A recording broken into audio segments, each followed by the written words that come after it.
یہ تمام باتیں اسی صورت میں ممکن ہیں جب بدن تندرست ہو، اور بدن کی تندرستی کھانے، لباس اور رہائش کے بغیر ممکن نہیں، اور ان میں سے ہر ایک کا حصول اسباب پر موقوف ہے۔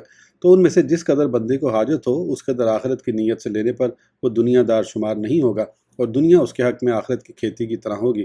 اگر اس نے لذت نفس اور فائدہ اٹھانے کی نیت سے یہ چیزیں لیں تو وہ دنیا دار اور دنیا کی لذتوں سے رغبت رکھنے والا ہوگا۔ دنیاوی لذات میں رغبت دو قسموں پر مشتمل ہے۔ نمبر ایک، جو دنیا دار کو عذاب نار کا مستحق بنا دیتی ہے اور اسے حرام سے تعبیر کرتے ہیں۔ نمبر دو، جو اعلیٰ درجات تک پہنچنے میں حائل اور اسے طویل حساب میں ڈالنے والی ہے اور اسے حلال سے تعبیر کرتے ہیں۔ عقل مند آدمی یہ سمجھتا ہے کہ طویل عرصے تک میدان محشر میں حساب و کتاب کے لیے کھڑا رہنا یہ بھی عذاب کی طرح ہے، کیونکہ حدیث پاک میں ہے فمن نوکش الحساب عذب، یعنی جس سے قیامت کے دن حساب میں پوچھ گچھ کی گئی تو گویا اسے عذاب میں مبتلا کیا گیا۔ حلال میں حساب اور حرام پر عذاب۔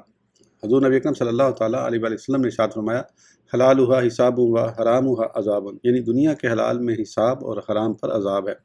ایک روایت میں ہے حلالھا عذاب، یعنی دنیا کے حلال میں عذاب ہے اگرچہ اس کا عذاب حرام کے عذاب سے ہلکا ہے، اور اگر حساب نہ بھی ہو تو جنت میں بلند درجات سے محرومی اور حقیر و ذلیل دنیا کی فانی لذتوں پر دلی حسرت بھی تو عذاب ہے۔ تم اپنا حال دنیا میں ہی دیکھ لو کہ جو لوگ تم سے دنیاوی نعمتوں میں بڑھ کر ہیں انہیں دیکھ کر تمہیں کس قدر حسرت ہوتی ہے، حالانکہ تم اس بات کو جانتے ہو کہ یہ نعمتیں فانی اور آلودگی سے بھرپور ہیں جن میں صفائی کا نام و نشان نہیں۔ پھر اگر تم سے اخروی سعادت فوت ہو جائے اس وقت تمہارا کیا حال ہوگا، جس کی عظمت کا اظہار لفظوں میں بیان نہیں ہو سکتا۔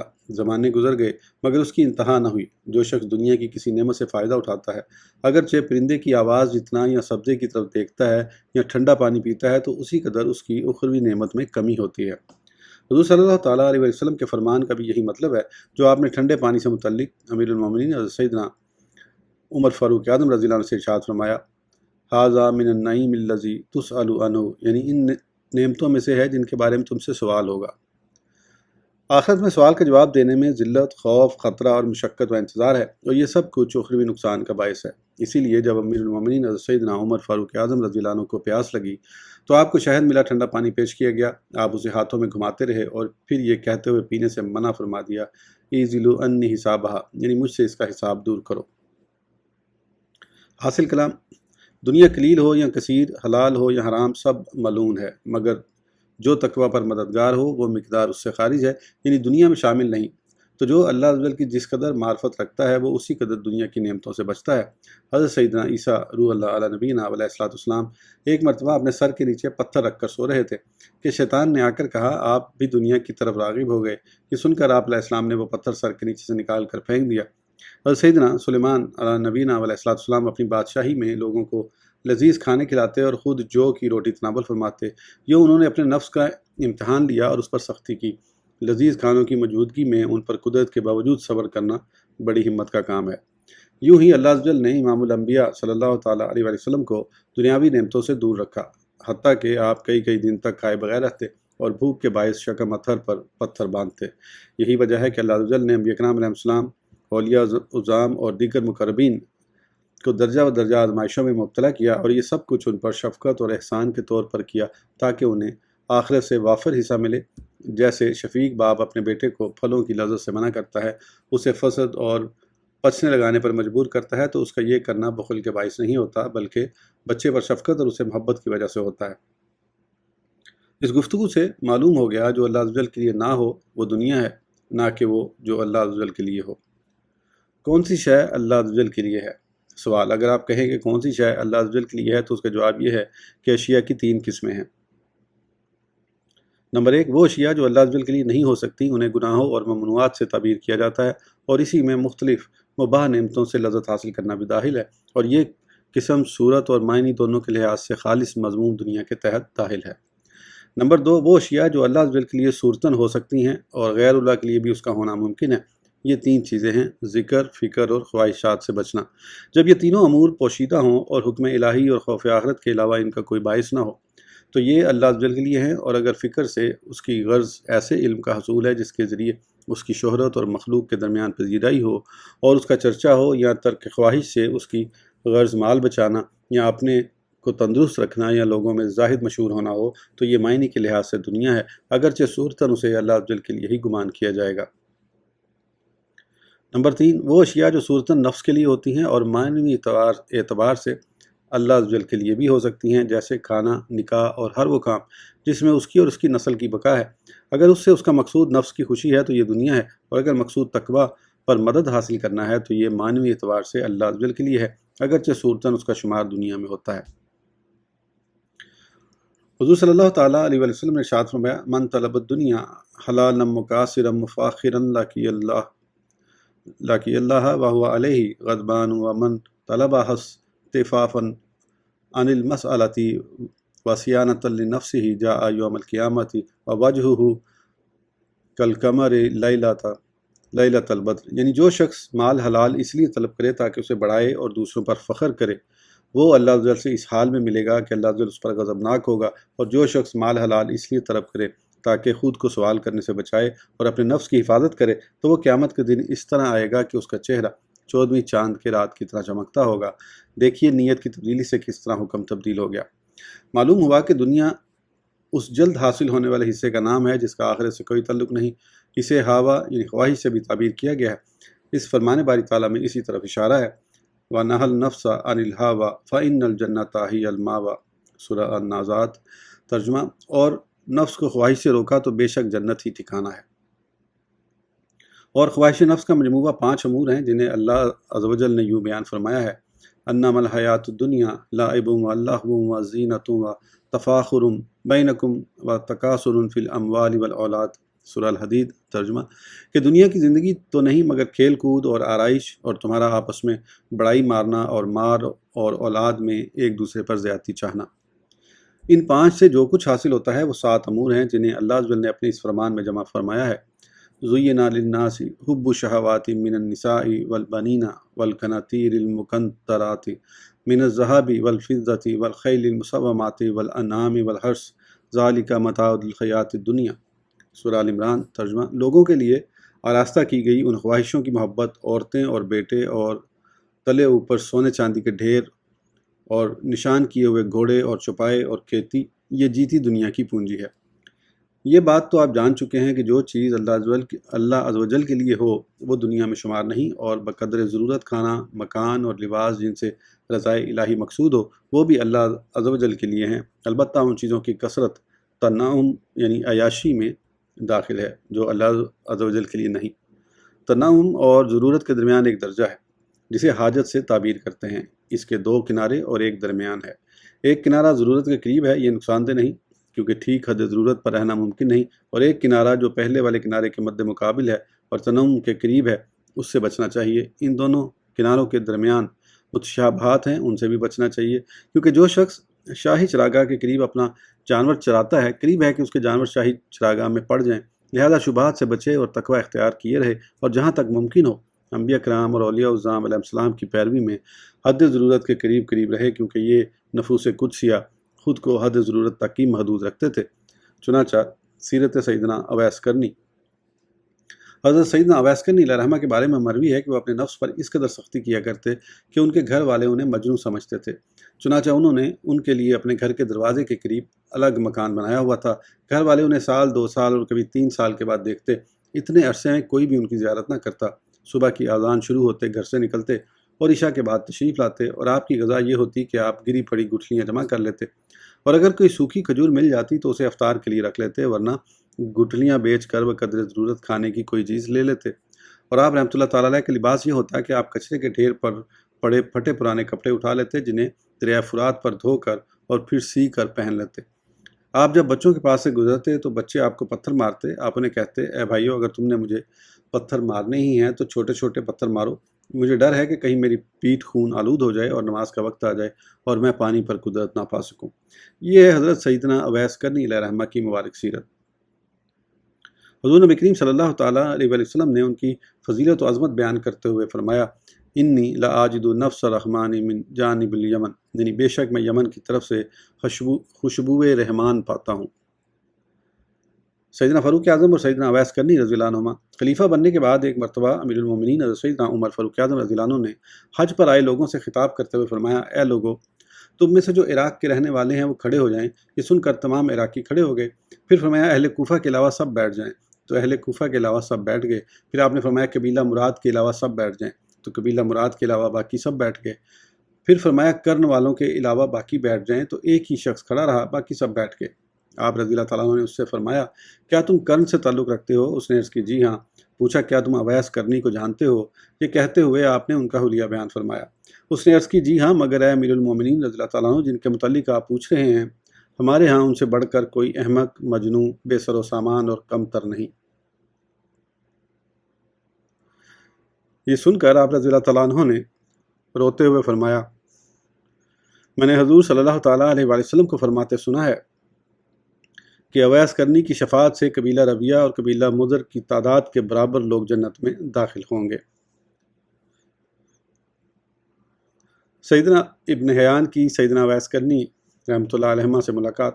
حضرت سیدنا حرم بن حیان علیہ رحمہ فرماتے ہیں جب میں نے امیر المومنین حضرت سیدنا فاروق اعظم رضی اللہ عنہ کی یہ بات سنی تو میں کوفہ کی طرف روانہ ہوا۔